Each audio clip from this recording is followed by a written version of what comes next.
예수님의 화 있을진저라는 이 엄중하고도 또 애통한 이 경고, 이 선포의 마지막 7번째 화 있을진저입니다.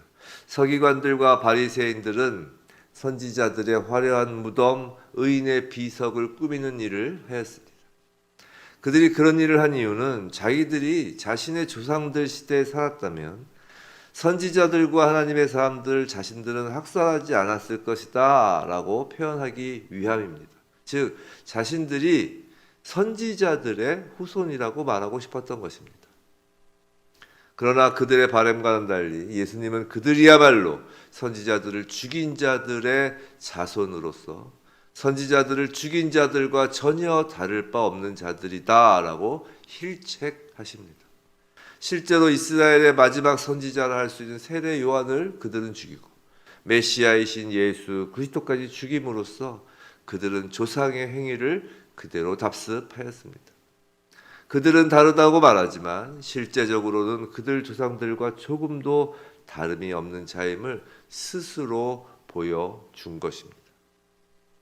예수님은 선지자들을 죽인 자의 자손답게 너희 조상들이 시작한 것을 마무리하라 라고 하십니다. 선지자들을 죽이는 일은 역사 속에서 사단이 끊임없이 자행해온 일입니다. 그렇기에 선지자와 하나님이 보낸 사자를 죽이는 것은 그들 자신이 바로 독사의 자식임을 보여주는 것입니다. 예수님이 말씀하십니다. 독사의 자식들은 이 땅에서 피를 흘리지 않을지언정 분명 마지막 심판의 날에 지옥에서 피를 흘릴 것이다 라고 말입니다. 그런데 독사의 자식들의 일은 예수께서 승천하신 후에도 계속된다고 예수님이 예언하십니다. 주님이 보내는 복음 전도자들을 방해하고 내쫓으며 십자가에 못 박을 것이다 라고 말이죠. 예수님의 이 말씀은 역사 속에서 확인되었고 지금도 확인되고 있는 말씀입니다. 스데반은 돌에 맞아 죽었고 야고보는 칼에 목이 잘려 죽었습니다. 순교당할 것이라는 주님의 예언을 들은 베드로는 십자가에 거꾸로 매달려 죽었으며 사도 바울도 목베임을 당했습니다. 그리고 오늘까지 복음 전도자의 이 땅에서의 피 흘림은 멈추지 않고 있습니다. 오고 가는 세대 가운데 하나님 나라를 위하여 흘려진 모든 피를 예수께서는 아벨의 피로부터 사가랴의 피까지라고 말씀하십니다. 왜 이 두 사람이 선택되었을까? 창세기에서 아벨이 가인에 의해 살해되었다는 것은 다 아는 사실입니다. 그러나 사가랴의 살해는 이제 잘 알려지지 않은 것인데 그 역대하 24장 20절부터 22절까지에 기록된 그 요아스 왕 때 일어난 사건입니다. 역대하 24장.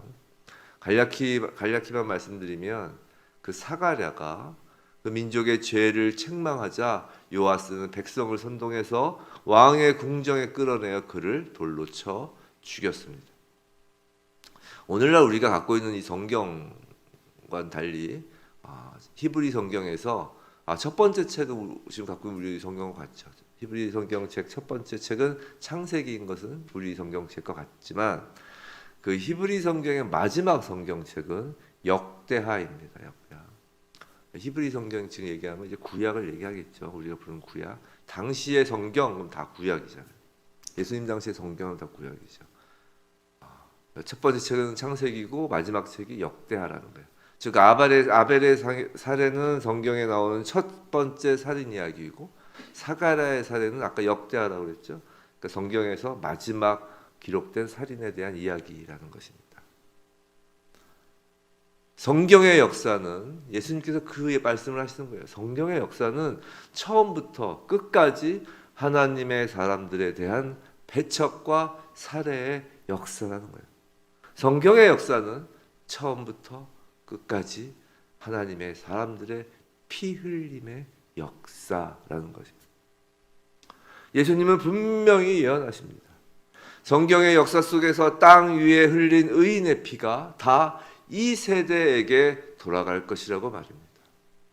그리고 그 예언대로 이스라엘 세대에서 흘려진 의인의 피는 예수께서 승천하시고 한 세대가 지나기 전 기원 후 70년에 로마의 티투스 장군의 그 군대에 의하여 예루살렘 성전이 파괴되었고 기원 후 또 135년에 다시 한번 예루살렘이 파괴되어 유대인들이 그 땅에서 완전히 쫓겨나게 되었습니다.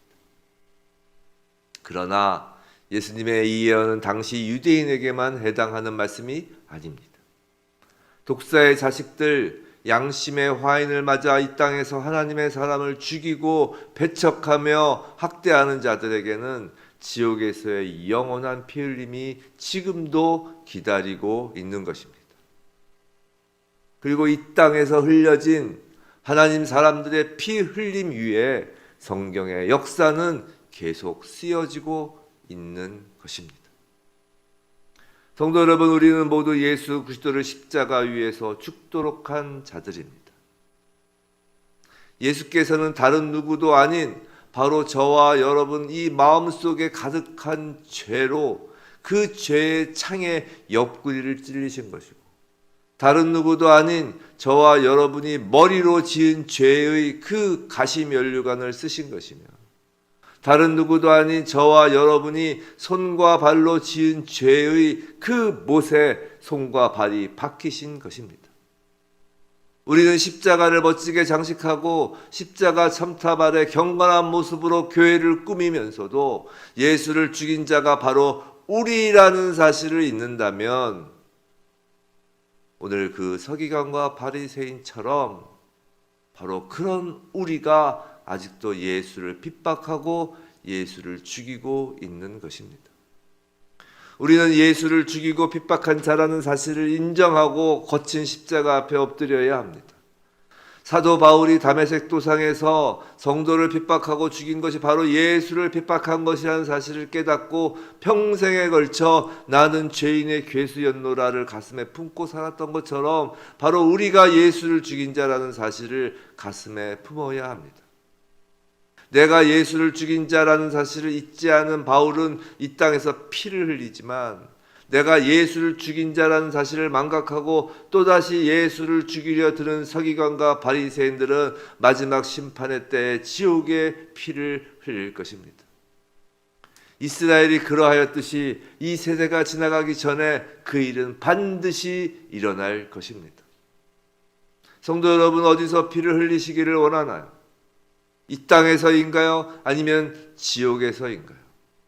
우리가 이 땅에서 예수의 피를 흘리게 한 바로 그 장본인이라는 사실을 인정한다면 우리도 이 땅에서 끝까지 복음을 선포하며 독사의 자식, 양심의 화인 맞은 자들의 핍박과 살해 앞에서 피 흘려지는 것이 당연합니다. 아벨의 피부터 시작하여 사가랴의 피까지로 끝마쳐지는 것처럼 이 땅 위에 예수 그리스도의 피 흘림부터 시작된 그리스도인의 피 흘림은 계속 이어지고 있으며 아직도 끝마쳐지지 않고 있습니다. 우리에게는 아직 끝마쳐지지 않은 것이 다행입니다.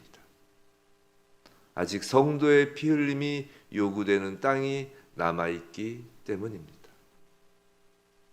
과연 성도된 우리에게 주님은 어디서 피 흘리기를 원하시는지, 어디서 피 흘리라고 하시는지 우리에게 이 시간 성령을 통한 주님의 음성을 우리가 듣기를 원합니다. 가까이는 내가 속한 가족이고 일터이며 교회입니다. 멀리는 여전히 자신이 예수를 십자가에 못 박은 자라는 사실조차 모르는 그 어떤 이방인의 땅일 수도 있습니다. 부디 오늘 그리고 남은 날 동안 주님께서 우리의 피 흘림을 원하시는 그 땅에 주님 십자가 붙들고 담대하게 나가는 저와 여러분에게 주님의 이름으로 축원합니다.